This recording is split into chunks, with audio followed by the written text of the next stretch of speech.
हनुमान जी रोगों से भी बचाते, हनुमान जी बाधा से भी बचाते, हनुमान जी राम जी से भी मिलवाते, हनुमान जी संकट से भी बचाते, हनुमान जी रक्षा भी करते, हनुमान जी संतों की भी रक्षा करते, और हमारे हनुमान जी मान का भी मर्दन करते और भगवान से मिलाने का काम करते हैं। ऐसे हनुमान जी हैं। बोलो वृंदावन बिहारी लाल की जय हो। जितने भी लोग आज बैठे हैं, एक उपाय सुन लो। घर में बीमारी हो, दवा काम ना कर रही हो तो डॉक्टरी सलाह चलाना, पर एक कटोरी में गंगा जल लेकर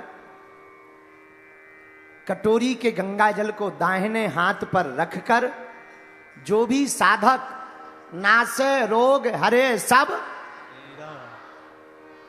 जपत, इस चौपाई को 108 बार बोलकर रोग से ग्रसित बीमार रोगी को जो भी साधक 40 दिन तक पिलाएगा, साथ में डॉक्टरी इलाज चलाएगा, उस अमुक रोगी को आराम हनुमान जी की कृपा से लगने लगेगा। कैसा भी शत्रु हो, अगर दुश्मनों से परेशान हो, शत्रुओं से परेशान हो, शनिवार या मंगलवार को जाकर सरसों के तेल का दीपक जलाओ, बाती का कच्चा धागा अपने पैर के अंगूठा से लेकर सिर तक नापकर 7 बार और उसकी बाती बनाकर हनुमान जी के मंदिर में जाकर जला दो, कोई भी दुश्मन तुम्हारा सामना नहीं कर सकता। क्यों? महावीर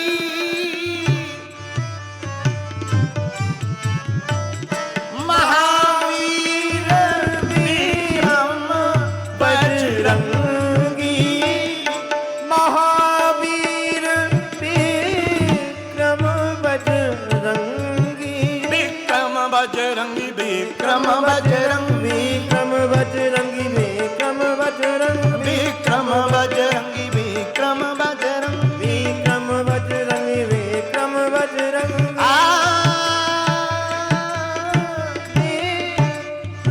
विक्रम बजरंगी श्री वीर बजरंग बली,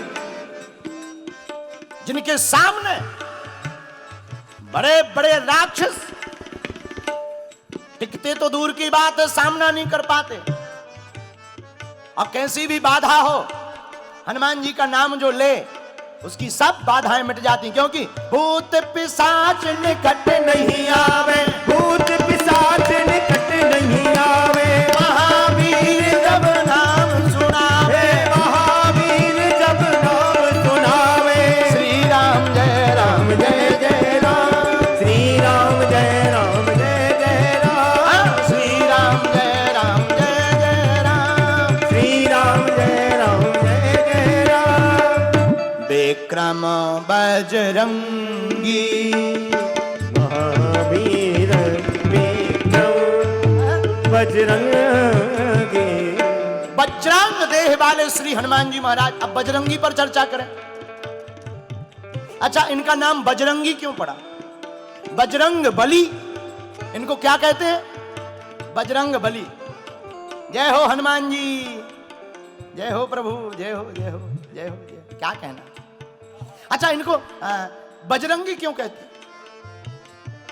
आप लोग आरती गाते हैं, सब लोग आरती गाते हैं। आरती कीजिए हनुमान लला की, आरती कीजिए हनुमान लला की।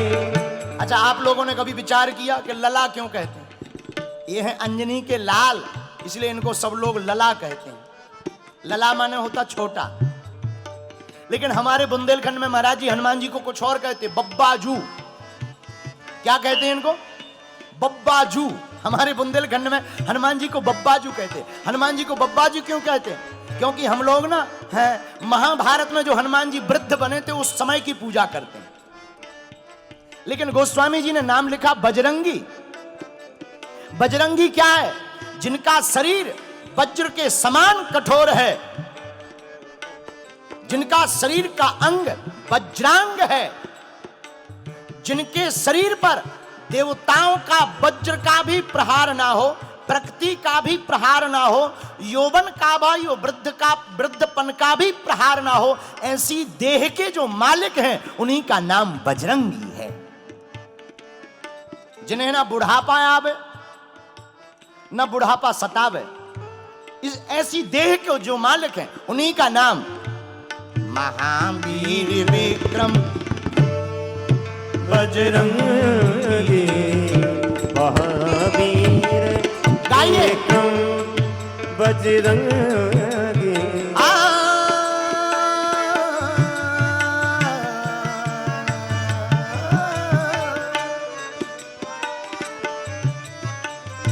महावीर। हनुमान जी की दूसरी चर्चा सुनो, बजरंगी की। इंद्र ने अपना वज्र का प्रहार हनुमान जी के ऊपर किया, किस लिए? एक में ही काम हो जाए। लोग ऐसा कहते हैं कि हनुमान जी की हनु टेढ़ी हो गई इसलिए उनका नाम हनुमान पड़ गया। महात्मा तो बहुत है, इनके चरण पकड़ो। हमें महात्मा नहीं, हमें तो भगवान का भक्त बनना है। क्या बनना है? जोर से बोलो। और जितने भी माता पिता बैठे हैं पूरे पंडाल में और बाहर, राजस्थान में जितने भी हमारे परिवार के सदस्य रहते हैं, हमारी माता और पिता, हम हाथ जोड़कर प्रार्थना करते हैं, अपनी बेटी को और बेटा को डीएम बनाओ, एसडीएम बनाओ, आप इंजीनियर बनाओ, आईपीएस बनाओ, अथवा सिपाही बनाओ, या पुलिस में या आर्मी में। पर हम एक प्रार्थना जरूर करेंगे, अपने बच्चे को सबसे पहले इंसान जरूर बनाओ। ये मानवता ना भूले, ये दूसरों की मदद करना ना भूले। आज परिवार टूट रहा है, बड़ी दिक्कत है। आज भाई को भाई तेल में देख रहा है। बुरा ना मानिएगा, हम हिंदुओं की एक सबसे बड़ी कमजोरी आ गई है, उनके 12 पैदा हो रहे हैं, हम लोगों के बच्चे 2 ही अच्छे। परिणाम ये है कि वो 12 पैदा करके अपनी वोट डाल करके, वोट बैंक जमा करके, अपना नेता बैठा करके अपना कानून बना लेंगे। एक दिन इसी देश में हम अल्पसंख्यक हो जाएंगे। इसका मतलब ये नहीं कि हमें 12 पैदा करना है ना, इसका मतलब यह है कि कम से कम इस देश में जनसंख्या नियंत्रण पर कानून हो, उनके भी 2 हों, अपने भी 2 हों। और अगर उनके भी ना रुके तो भैया हम भी कहते हैं कम से कम बच्चे 4 अच्छे। हाँ, 2 को बनाओ अधिकारी, 1 को बनाओ सनातन का सिपाही, और 1 को दे दो घर बार संभालने के लिए। सनातन भी बचेगा, हिंदुत्व का भी प्रचार होगा। पर माता पिता से प्रार्थना है, अपने बच्चे को संस्कार और संस्कृति जरूर दें। राजस्थान की सबसे बड़ी चिंता है, यहां की बेटियों को प्रायोजित तरीके से धर्म विरोधी लव जिहाद में फंसा लेते हैं। सबसे बड़ी चिंता। कल हम जहां रुके वहां प्रश्नोत्तरी में आए थे, एक माता जी आई थी, उन्होंने माइक पकड़ा, बाद में वो आज हमको मिली भी। उन्होंने जब घटना बताई, हमारे हृदय में बहुत पीड़ा हो गई। मेरे पागलों, हम बेटियों से प्रार्थना करते हैं, एक बात नोट कर लेना, तुम कहती हो कि हमारा वाला ऐसा नहीं हो सकता, उनके जितने भी होते हैं सब एक जैसे होते हैं।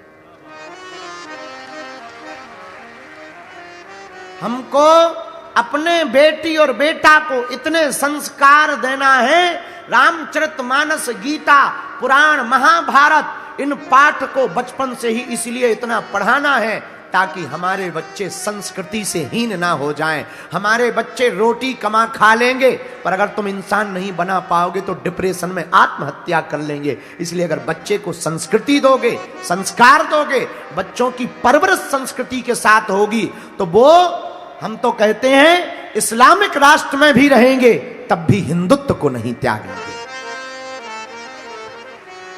महाराणा प्रताप उसका प्रत्यक्ष उदाहरण है।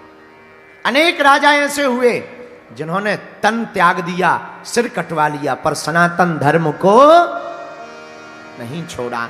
इसलिए जितने भी माता पिता बैठे हैं, बच्चों को पढ़ाओ, खूब पढ़ाओ, खूब बढ़ाओ। और बच्चों से भी प्रार्थना है, बेटा और बेटी वो महान नहीं है जो मां बाप के नाम से जाना जाए।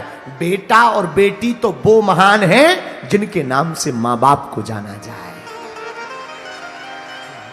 मेरी बेटियों और मेरे भाइयों, तुम इतनी मेहनत करो कि तुम्हारा पिता किसी दुकान पर अगर खड़ा हो जाए तो वहां खड़े हुए लोग कहें ये फलाने आईपीएस के पिताजी खड़े हुए हैं,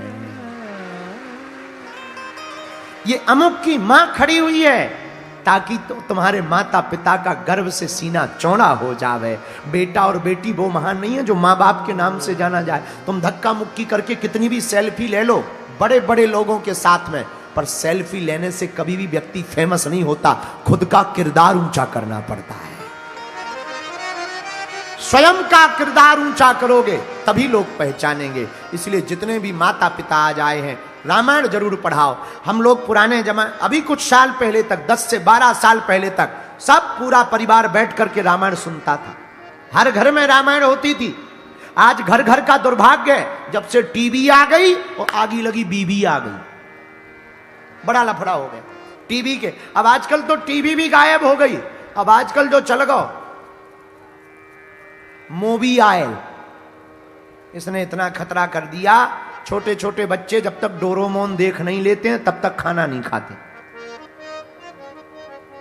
पहले सुबह से बच्चे लोग उठते थे तो दोनों हाथ मलते थे, कराग्रे वस्ते लक्ष्मी कर मध्ये तू कर मूले तू प्रभाते कर। पहले ऐसे मंत्र बोलते थे। पहले के जमाने में लोग सुबह से उठते थे तो दोनों हाथों को देखते थे, पृथ्वी माता को प्रणाम करते थे, माता पिता और गुरुजनों को प्रणाम करते थे। आजकल का जमाना इतना उल्टा आ गया है, सुबह से उठते ही सबसे पहले मोबाइल चेक करते हैं, जैसे अमेरिका से कुछ आया ना हो। हाँ अच्छा, मोबाइल चलाते हैं तो ठीक है, हमारी कथाओं में भी मोबाइल का ही जलवा है। सब मोबाइल में फंसे हुए हैं छोटे छोटे बच्चे।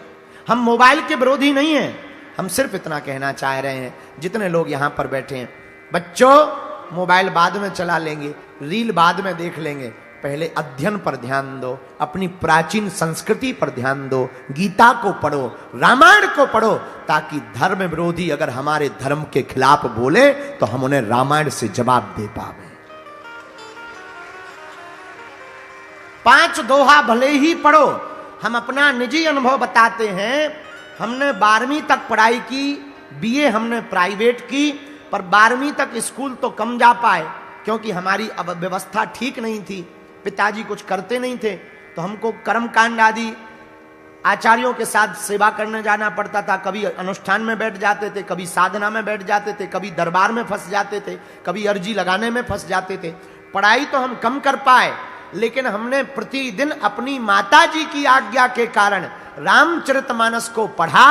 ये हमारी माता जी की देन है, वो पढ़ी लिखी तो नहीं है, लेकिन रामचरितमानस को पढ़ा। उसका परिणाम ये निकला कि 12वीं तक हमने अपनी कक्षा में हमेशा फर्स्ट किया। हाँ, ये कोई आपको आकर्षण करने के लिए हम बात नहीं बता रहे, आकर्षित करने के लिए यथार्थ बता रहे हैं कि रामचरितमानस जी की कृपा से हमने 12वीं तक की पूरी पढ़ाई को संपन्न किया।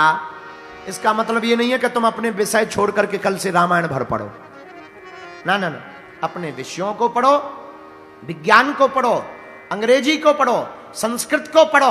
आप डीएम बनो, आईपीएस बनो, इंजीनियर बनो, लेकिन मेरे बच्चों अपने प्राचीन संस्कारों को मत भूलो। रामायण अगर तुम बच्चों को पढ़ाओगे राजस्थान के लोगों, तो बच्चे क्या पढ़ेंगे रामायण में? प्रातः काल उठ के रघुनाथ मात पिता गुरु नारई माता। प्रातः काल राम जी उठ करके माता पिता गुरु जी को प्रणाम करते हैं। एक जमाना ऐसा था जब प्रणाम करते थे, आजकल लोग प्रणाम नहीं करते, मिस कॉल मारते, गुरु जी। कुछ लोग हमें मिले, गुरु जी आप प्रणाम क्यों नहीं करवाते? उनका लोग प्रणाम करने ही नहीं जानते। अब आजकल लोग प्रणाम नहीं करते, मोबाइल की फोटो के चक्कर में कुछ लोग हमारे मंच पे आते। एक जगह हम कथा कर रहे थे, माला लेके आया, कान पे माला चढ़ा थी, कान पे चढ़ा रहा इस तरफ, फोटो खिंचाने के लिए मुंह उस तरफ। हमने कहा ठटरी के भरे फोटो बाज, कम से कम माला तो गले में डाल दे। ऐसे ऐसे लोग, ऐसे ऐसे विचित्र। आजकल माता पिता को प्रणाम करने में बच्चों को शर्म आती है।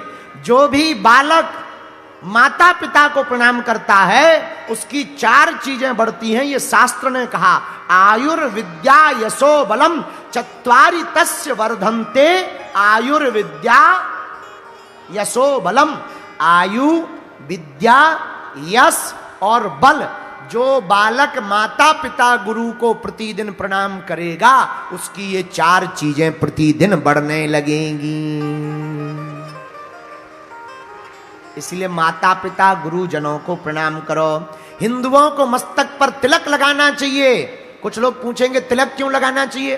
दोनों भौहों के बीच में आज्ञा चक्र है और जो भी मस्तक पर तिलक लगाता है उस आज्ञा चक्र पर प्रभाव पड़ता है और प्रभाव पड़ने के कारण याददाश्त तीक्ष्ण होती है और सूर्य की किरण डायरेक्ट यहां पर नहीं पड़ती। इससे स्किन समस्या से भी बचा जा सकता है। यह वैज्ञानिक फैक्ट है।